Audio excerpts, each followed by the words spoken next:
Hi friends, welcome to AKB Kitchen. நம்ம சேனல்ல நீங்க பாத்தீங்கன்னா இட்லி மாவுல குழிப்பணியாரம் நம்ம செஞ்சு நம்ம இன்னைக்கு போட்டிருந்தோம்.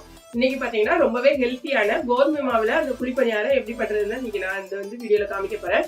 இன்னைக்கு நைட் டின்னருக்கு நாங்க அதான் செஞ்சு சாப்பிட போறோம். அதை நான் உங்களுக்கு இந்த வீடியோல அப்லோட் பண்றேன்.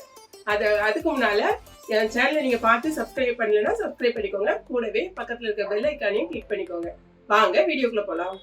கோதுமை குழிப்பணியாரம் பண்றதுக்கு மெஷரிங் கப்ல ஒரு கப்பு வந்து நம்ம கோதுமை மாவு முதல்ல எடுத்துக்கோங்க. இதே மாதிரி மெஷரிங் கப்ல வந்து ஹாஃப் கப்பு அரை கப்பு வந்து நம்ம அரிசி மாவு எடுத்துக்கிறோம். பச்சரிசி மாவு இல்லைன்னா நீங்க வந்து இடியாப்ப மாவு எதுனாலும் எடுத்துக்கோங்க. அடுத்ததா இதே அரை கப்பு வந்து நம்ம ரவை சேர்த்துக்கோங்க. மெஷரிங் கப்புக்கு அரை கப்பு ரவை.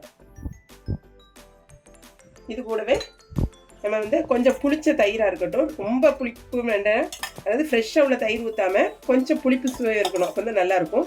அதனால் நம்ம அரை கப்பு வந்து புளிச்ச தயிர் வந்து எடுத்துக்கலாம். இந்த அளவுக்கு அரை கப்பு புளிச்ச தயிர் நீங்கள் ஆட் பண்ணிக்கோங்க. கொஞ்சமாக சால்ட் ஆட் பண்ணிக்கலாம்.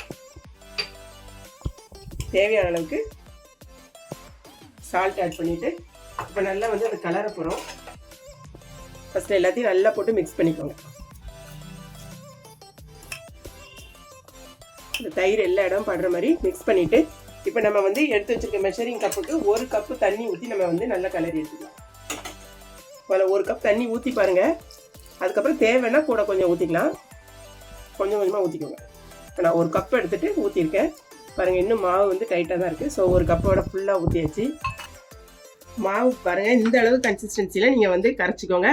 நான் வந்து திரும்ப அது கூட முதல்ல வந்து மெஷரிங் கப்புக்கு ஒரு கப்பு தண்ணி ஊற்றினேன். அதுக்கப்புறம் ஒரு 1/4 கப் தண்ணி ஊற்றி தான் நல்லா கலரி எடுத்துருக்கேன்.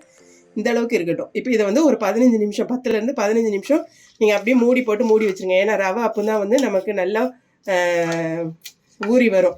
ஸோ ஒரு 15 நிமிஷம் கழித்து தான் இதுக்கானது பார்க்கணும். மூடி வச்சிடலாம்.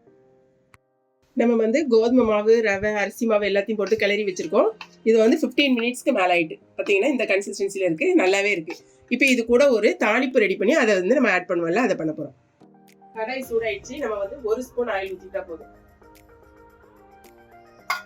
ஆயில் 1 ஸ்பூன் ஊற்றிக்கோங்க. ஆயில் சூடாகட்டும். கொஞ்சமாக கடுகு பொரிஞ்சோடனே 2 ஸ்பூன் வந்து கடலைப்பருப்பு, 1 ஸ்பூன் உளுத்தம்பருப்பு. இந்த கடலைப்பருப்பு உளுத்தம்பருப்பு போடும்போது அது நல்லா வாயில் கடிப்படும் போது அது ஒரு டேஸ்ட்டாக இருக்கும். கொஞ்சம் நல்லா கோல்டன் ப்ரௌன் கலர் ஆகிட்டு 2 பச்சை மிளகாய் கட் பண்ணியிருக்கேன், அதை அது கூட ஆட் பண்ணிக்கோங்க. கூடவே ஒரு வெங்காயத்தை வந்து சின்னதாக கட் பண்ணி வச்சுருக்கேன், சின்னதாக அதை அது கூட ஆட் பண்ணிக்கோங்க. எல்லாம் போட்டு நம்ம வதக்க வேண்டியதான். இன்னைக்கு கொஞ்சம் ஹெல்த்தியாக இருக்குதுன்னு சொல்லிட்டு ஒரே ஒரு கேரட்டை துருவி எடுத்திருக்கேன், அதையும் அது கூட போட்டுக்கலாம்.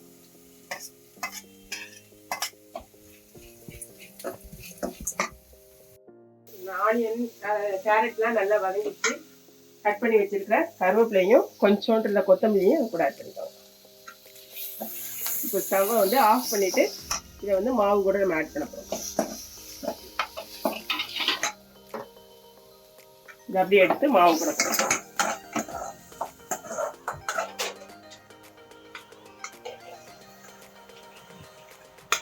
சூடாவே மாவு கூட போட்டுக்கோங்க, ஒன்றும் பிரச்சனை கிடையாது.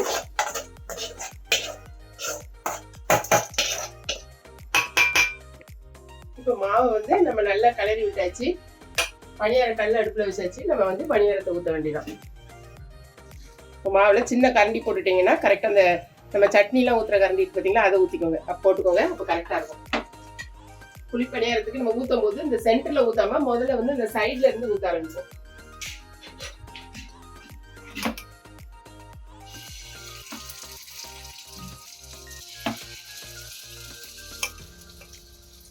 சென்டரில் வந்து டக்குன்னு நமக்கு சூடு ஏறிடும். அதனால முதல்ல வந்து அந்த ஓரங்களில் உள்ளதில் ஊற்றுங்க, அதுக்கப்புறமா கடைசியாக சென்டருக்கு போகும்.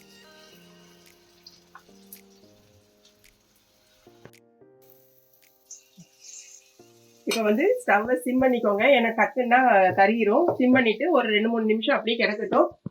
அப்புறமா நான் கொஞ்சம் நல்லா அந்த ப்ரௌன் கலர் வந்ததுக்கப்புறமா நம்ம திருப்பி போட்டுட்டு எடுக்க போகிறோம். பார்க்கலாம். பார்த்தீங்கன்னா ஒரு பக்கம் நல்லா ப்ரௌன் ஆயிட்டு அதாவது இது வந்து வெளியில நல்ல கிறிஸ்பியாகவும் உள்ள நல்ல சாஃப்டா இருக்கும். பார்க்கும் போதே தெரியும்.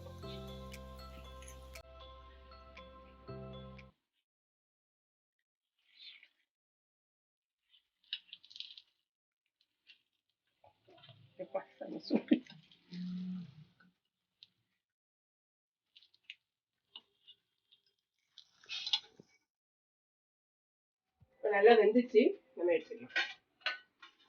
இதுதான் இருக்கும். நல்லா எண்ணெயில சூப்பரா வந்துச்சு. இது கூட வந்து நீங்க தேங்காய் சட்னி வச்சு சாப்பிடுங்க, இல்லைன்னா கார சட்னி வச்சு சாப்பிடும்போது ரொம்பவே டேஸ்டா இருக்கும். கண்டிப்பா இதை வந்து நீங்க உங்க வீட்டுல ட்ரை பண்ணி பாருங்க. பார்த்துட்டு உங்களுக்கு பிடிச்சிருந்துச்சுன்னா லைக் பண்ணுங்க, மறக்காம கமெண்ட் பண்ணுங்க. பிடிச்சிருந்துச்சுன்னா ஏகேபி கிச்சனுக்கு சப்ஸ்கிரைப் பண்ணுங்க. தேங்க்ஸ் ஃபார் வாட்சிங்.